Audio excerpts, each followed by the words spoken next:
Bismillahirrahmanirrahim. Assalamualaikum warahmatullahi wabarakatuh. Waalaikumsalam warahmatullahi wabarakatuh. Pertama-tama marilah kita ucapkan puji syukur atas kehadirat Allah Subhanahu wa taala yang telah memberikan kita nikmat kesehatan dan kesempatan sehingga kita semua dapat berkumpul dan mengikuti acara edukasi pada hari ini. Yang sama kami hormati ibu-ibu yang sudah meluangkan waktunya untuk ikut dan hadir. Dan sebelum memulai, kami ingin memperkenalkan diri terlebih dahulu, Bu. Kami dari mahasiswa Institut Syekh Abdul Halim Hasan Binjai, program studi perbankan syariah semester 5. Di sini kami akan mengedukasi mengenai finansial teknologi berbasis pinjaman atau lending. Nah, sebelum masuk kepada materi intinya, Bu, saya akan menjelaskan mengenai apa itu financial technology. Ibu-ibu tahu nggak financial technology itu apa? Enggak. Jadi, Bu, financial technology ini dia bahasa Inggrisnya dari layanan keuangan digital. Nah, jadi layanan keuangan digital ini dia transformasi dari tradisional ke modern. Jadi yang dulunya kalau kita mau pinjam uang harus datang nih ke bank, ngantri pagi-pagi. Sekarang kita bisa menggunakan Android kita dan aplikasi untuk mengakses pinjaman tersebut, Bu. Jadi financial technology ini mempermudah kita dalam mengakses layanan keuangan. Nah, adapun jenis-jenis dari financial technology itu, Bu, yang pertama ini dari pembiayaan ada dana. Ibu tahu dana kan? Nah, ini dana dari segi pembayaran digital. Terus kalau peminjaman dia di aplikasi Amarta. Kalau ibu-ibu mau investasi di Bareksa. Terus ini ada pembayaran dari mobile banking. Ibu-ibu udah tahu mobile banking kan? Pasti udah ada mobile banking. Dan kalau ibu-ibu mau asuransi digital, ini ada aplikasi Koala namanya, Bu. Nah, untuk itu selanjutnya kita memasuki kepada acara intinya, yaitu edukasi mengenai pinjaman peer-to-peer lending. Kepada pemateri selanjutnya, saya persilakan. Oke. Baik, tadi kalau Nurhaliza udah memperkenalkan yang namanya financial technology, Bu. Jadi di dalam financial technology itu ada lagi pembagiannya, yaitu peer to peer. Yang biasa kita sebut itu P2P lending. Jadi harus kita ketahui juga bahwasannya P2P lending itu adalah layanan yang di dalamnya itu isinya ada peminjam dan juga orang yang mempunyai uang untuk dipinjamkan, gitu. Jadi di dalamnya itu banyak sekali ketentuan-ketentuan yang bisa kita ketahui, manfaatnya juga sangat banyak gitu ya. Lalu adapun kegunaan dari P2P lending ini, Ibu-ibu, adalah untuk membantu masyarakat mendapatkan dana dengan sangat cepat. Jadi kalau di dalam bank itu kita bisa kredit dengan sangat cepat juga, tetapi kan banyak syarat-syaratnya yang harus kita penuhi. Banyak juga syaratnya yang agak sulit kita masukkan gitu ya. Tapi kalau dalam P2P lending ini syaratnya mudah, dapat uangnya juga cepat gitu. Lalu menjadi alternatif pinjaman selain bank. Jadi yang sudah saya bilang tadi, bahwasannya pengkreditan uang bukan hanya bisa di dalam bank, tetapi juga di dalam layanan aplikasi itu. Lalu membantu pelaku UMKM yang sulit mengakses kredit bank. Kredit bank susah untuk UMKM dan bisa lebih mudah lagi lah dia untuk mendapatkan pendanaan itu di dalam aplikasi layanan itu. Lalu juga memenuhi kebutuhan mendesak seperti kebutuhan pendidikan, kebutuhan untuk bekerja, kesehatan, itu bisa jauh lebih cepat lagi kita dapatkan. Gitu. Lalu ada manfaat dari P2P lending ini. Manfaatnya itu ada dua, bagi peminjam dan juga bagi pemberi dananya. Yang pertama, bagi peminjam prosesnya lebih cepat dan juga praktis. Jadi karena kita bisa menggunakannya untuk siapapun, dimanapun, dan kapanpun, jadi itu sangat memudahkan kita gitu. Lalu bagi pemberi dananya pula, ini bisa jadi alternatif investasi untuk mereka, Bu. Lalu yang harus kita ketahui juga bahwasannya walaupun P2P lending ini sangat mudah kita akses, bisa dimanapun, kapanpun, dan siapapun bisa mengakses, tetapi juga apa salahnya ketika kita ingin menggunakan yang namanya pengkreditan, kita tuh harus banyak-banyaklah literasi, banyak-banyaklah membaca, banyak-banyak cari info lagi mengenai P2P mana yang lebih efektif kita gunakan dan lebih aman gitu. Jadi ketika kita sudah melakukan yang namanya literasi, maka hal-hal yang tidak baik ke depannya tentang keuangan kita bakal bisa lebih berkurang gitu.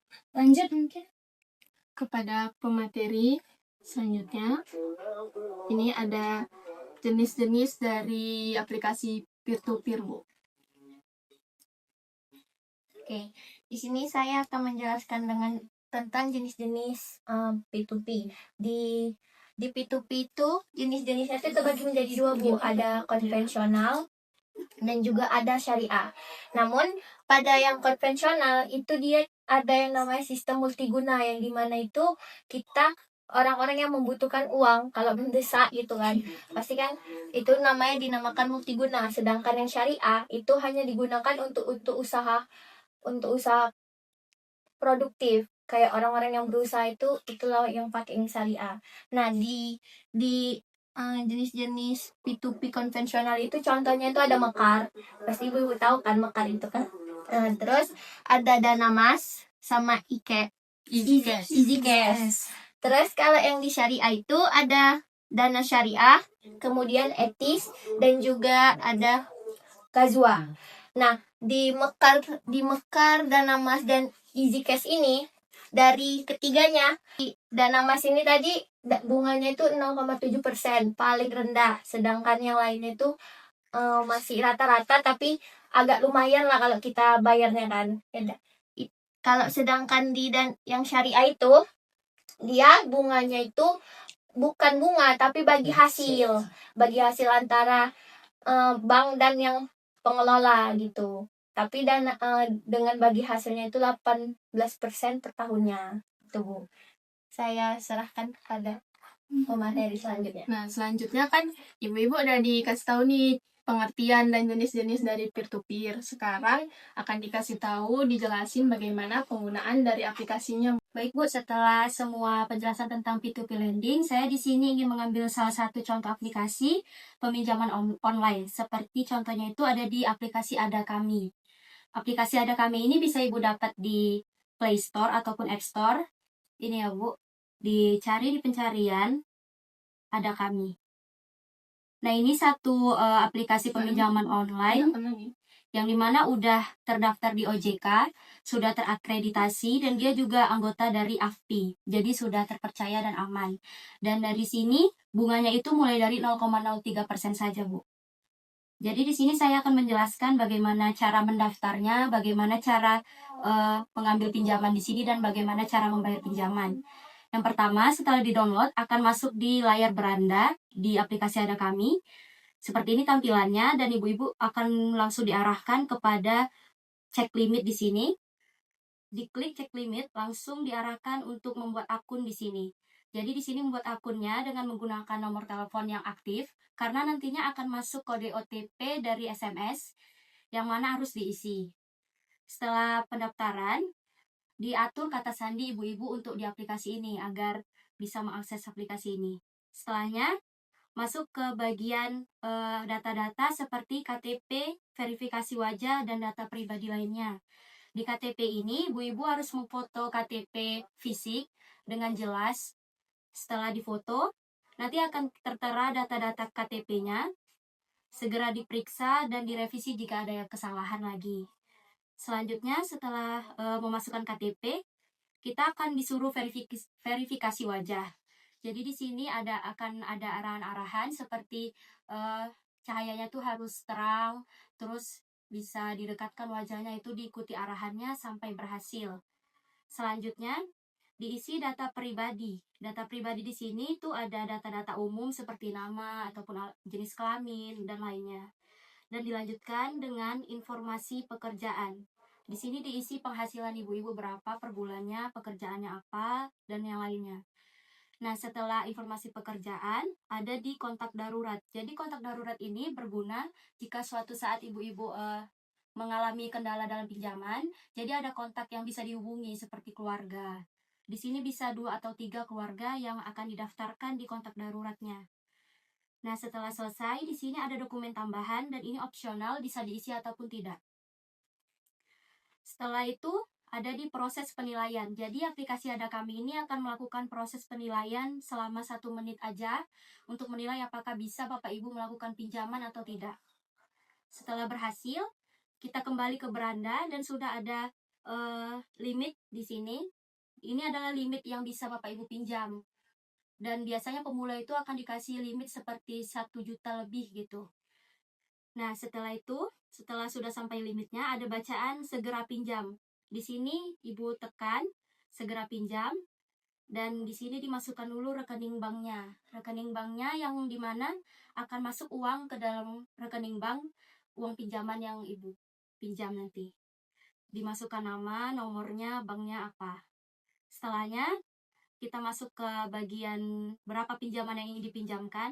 Misalnya ini kita ingin pinjam di minimalnya itu 200.000. 200.000 misalnya tenornya itu di 1 periode atau 1 bulan aja. Jadi di sini ada keterangan berapa pinjaman yang diberikan, yaitu 200.000, dan jumlah pembayaran yang kita lakukan selama sebulan itu berapa. Di sini bunganya itu 29.000 per bulan. Jadi itu yang dibayarkan. Dan Bapak Ibu bisa melihat rinciannya di bagian rincian, yang dimana di sini ada biaya materainya berapa, bunganya berapa, PPN-nya berapa. Nah, setelah itu, setelah mengerti cara-caranya dan melihat syarat-syaratnya di bagian bawah, di sini bisa langsung diajukan pinjamannya. Nah, setelah diajukan pinjaman, itu nanti akan diproses minimal dan maksimal itu 5 menit. Dan itu dananya akan masuk ke rekening langsung. Nah, jadi itu cara pendaftaran dan bagaimana cara meminjamnya. Lanjutnya, ini adalah cara pembayaran pinjaman per bulan. Di sini sudah langsung terlihat tanggal pembayarannya itu kapan dan temponya itu berapa hari lagi, misal 2 hari lagi gitu. Di sini udah ada jumlah uangnya berapa yang harus dibayar, dan di sini kita klik dibayar segera. Di situ diklik, dan ini ada metode pembayarannya, bisa dari bank, bisa dari Alfamart atau Indomaret. Nah, kebanyakan itu kan sekarang bisa langsung dari bank. Ini ada nomor virtual account-nya, disalin, dan pergi ke m-banking, langsung disalin dan bayar uangnya. Nah, setelah udah lunas, misalnya udah lunas nih Bu 1 bulan, di sini akan langsung bertambah limitnya. Misalnya tadi 2 juta ataupun 1 juta bisa bertambah berapa persen, jadi 4 juta. Karena di Ada Kami ini, jika udah 1 lunas, itu akan bertambah sendiri limitnya otomatis. Jadi seperti itu cara sampai pembayarannya. Baik, di sini sudah dijelaskan mengenai mekanismenya. Sekarang Bu, ini dia pokok dari edukasinya nih. Jadi akan disampaikan apa saja dampak-dampak dan antisipasi yang terjadi. Baik, seperti yang sudah dijelaskan teman-teman saya ya, P2P itu apa, dan pastinya Ibu paham kan, P2P itu dia kayak pinjaman online yang bisa diterima itu tanpa harus ke bank melalui aplikasi. Nah, tapi di balik P2P ini itu juga ada dampaknya, terutama dampak positifnya dan dampak negatifnya. Dan juga ada antisipasi untuk kita tuh menghindari dampak-dampak tersebut. Nah, jadi dampak positif P2P itu dia tuh yang pertama itu mempermudah masyarakat, terutama tuh UMKM, untuk dia bisa mendapatkan dana dengan cepat, mudah, dan praktis. Dan kedua itu tidak perlu jaminan yang rumit. Ibu-ibu dengan KTP aja itu ibu-ibu udah bisa dapat pinjaman melalui handphone tanpa harus ke bank, tanpa harus memberikan berkas-berkas yang rumit seperti kita meminjam ke bank. Jadi dengan KTP saja ibu-ibu menunggu dengan beberapa menit dana sudah cair. Nah, dan juga ada juga dampak negatif P2P lending ini. Yang pertama itu resiko gagal bayar. Nah, resiko gagal bayar ini tuh harus dihindarin ya Bu, karena kalau kayak nggak dibayar nih, bunganya itu harus dia semakin bertambah, dan bunganya itu tinggi sebenarnya P2P ini. Jadi ibu-ibu tuh sebelum meminjam ini tuh harus meminjam sesuai kemampuan, dan yang terutama itu membaca syarat dan ketentuannya dari dampak apa P2P ini. Walaupun P2P ini mempermudah dengan proses yang cepat dan mudah, tapi juga ada dampaknya. Dan data ibu-ibu ini bisa disalahgunakan kalau itu ibu-ibu pinjam ke P2P yang ilegal. Nah, jadi untuk antisipasinya itu ibu-ibu harus mencari P2P yang terdaftar oleh OJK. Terus meminjam sesuai kemampuan, dan ibu-ibu tuh tahu kayak misalnya meminjam nih sebulan lah, pendapatan ibu berapa, ibu sesuaiin, karena kalau nggak sesuai nanti tuh jadinya risiko gagal bayar dan kredit macet. Jadi nama-nama ibu itu kan ada datanya tuh, jadi nanti data ibu itu bisa tercoret di OJK.